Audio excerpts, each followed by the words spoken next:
Welcome to this edition of Location Filmmaking, and we're going to be talking about directing. This is part one of two of the directing lessons that is required for you for location filmmaking. Okay, so first up, let's talk about what the director does, what he or she is responsible for. Well, the director is in charge of everything. And I do mean everything. The success and the failure of your project hinges on the leadership of the director itself.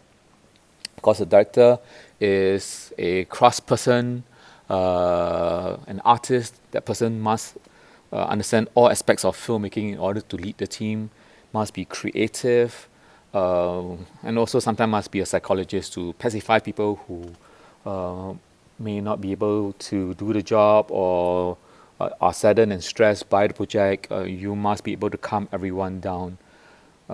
You are the person to decide whether to retake any shots that's not done right, or you go back to location again. You are also responsible from the beginning of the script all the way to the development of the box office. So in your case, all the development to your submission of your work. All right. So let's talk about the script. In our last lesson, we mentioned about the properties of how you should do storytelling and convert it into a proper script format. Okay, so the director is in charge and work together with script writer to come up with the best version of the story that you can bring the story to life. Okay, so you are involved in the creative process of the script. Also, you must read the script. You must see whether or not, as much as possible, for you to actually collaborate with the screenwriter. You must formulate a vision of what your film is. If your film is a zombie apocalyptic film, then you must make sure that the audience believe that we are watching that sort of world. We want to see what your ideas are in order for us to really understand your vision. You also need to understand the characters that's been written in the story, what their motivations are, why they do what they need to do. For example, Peter Parker in Spider-Man, his motivation is to stop crime because he did not stop the robber that killed his Uncle Ben. So the character has a strong motivation to do what he does or he or she does.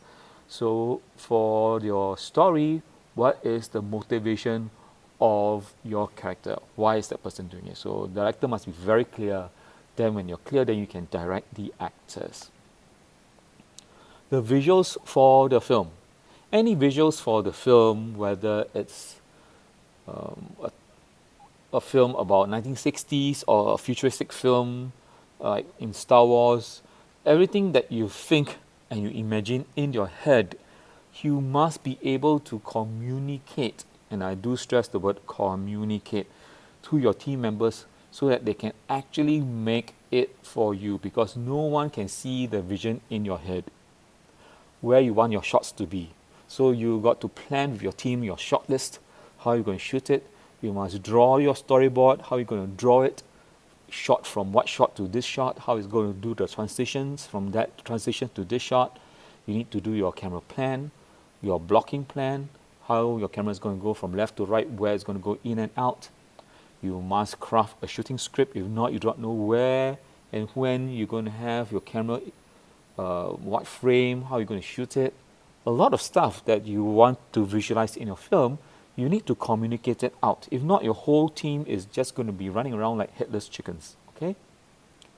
You also need to take care of your film crew, and that means all the people that is helping you in your immediate team, plus the friends and families that come in to help you out, even as simple as carrying lights or bringing food to you. You need to take care of them really well, because filmmaking is a collaborative effort, and everyone that comes and help you are labeled as crew. You need to find people that can work with you. And of course, if people hate you, they do not want to work with you. So you must be approachable, you must be kind, you must be humble, because everyone got different styles in doing things, styles in doing their work, styles in managing people. there's a very big difference between doing a school project and outside project, because outside projects sometimes they are not very forgiving. So in school, especially for myself, we will try to forgive you as much as possible. But the moment I start to scold you, that means you are already stepping the border. That means it's a mistake that you need to know so that you don't go and repeat it in your workplace in the future. So don't come and complain and say, oh, Miss Lim scold me, that kind of stuff. Okay, nonsense. I am protecting you. I better scold you now than in the future when you go into work, you get fired by your boss. All right?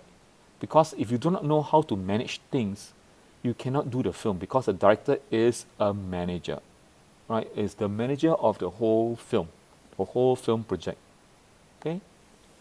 You are also responsible for your cast. These are the people that is coming to act for you. Some of your school projects may have friends who are not professional actors. You still must treat them as professional actors, because they're there to spend their free time to help you in your project. You need to begin auditioning for casting your talent. Okay, you cannot just say, hey, you're my friend, come in and do this. No, you have to audition the person, because if you don't know whether or not the person is right for the role, because the person that comes in to audition for you, if the person is wrong, it will destroy your film. If the person can't pronounce words properly, okay, which is a very big problem. If the person just blah, blah, blah, blah, blah, blah, then that's going to be very, very difficult.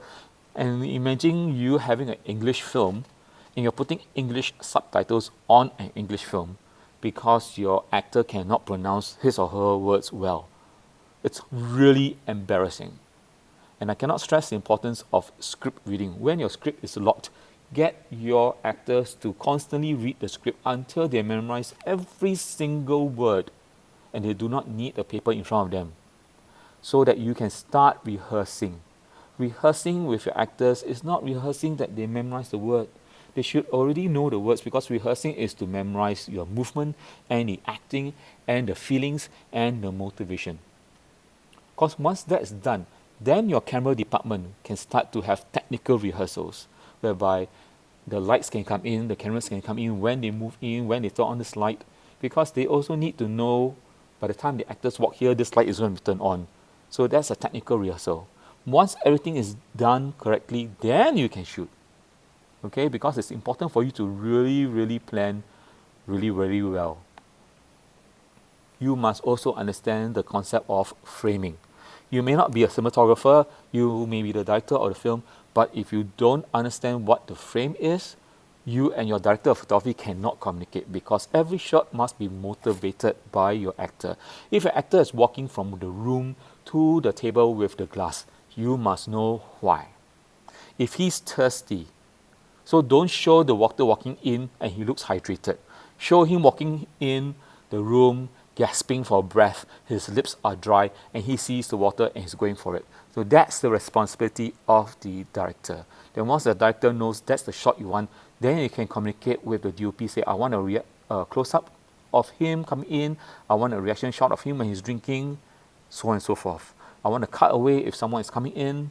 So these are some of the tools or the trade that you need to know to communicate with your DOP, because everything in the script must be covered at least one shot, so that you can pass the footage to your editor to edit. If not, your editor have absolutely nothing to edit with. You're responsible to watch the dailies. Dailies means the shots of what you have just shot in its raw format. You can sit down with the rest of your crew and figure out whether that was a good take or not. Watch it before you start to edit. Then you can label the clips down, which is good, which is bad, and watch out for the sound. Make sure everything is synced properly, and don't wait until filming ends and you start editing. Always edit while you are filming. That saves time. Some tips. Don't keep everything in your head. Nobody can really understand what's going on in your brain. You need to communicate. The rest of your teammates, your crew, they are there to share your burden. So delegate. But when I say delegate, doesn't mean that you do nothing, okay? You've got lots to do yourself. Be humble. Don't be so arrogant. The moment you're arrogant, they will label you as one, and that's it, finished. No one will help you. Make sure you have the various shots, close-up, cutaways, reaction shots of the scenes. That will help you to edit. If you don't, then you'll find that you have certain things that you need and you can't have them because the scene looks flat. You don't have the proper shots and cutaway. start early.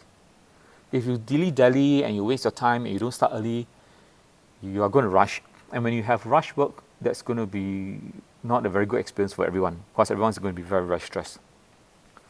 When the project is finished and it's the end, check whether all the edit is properly done.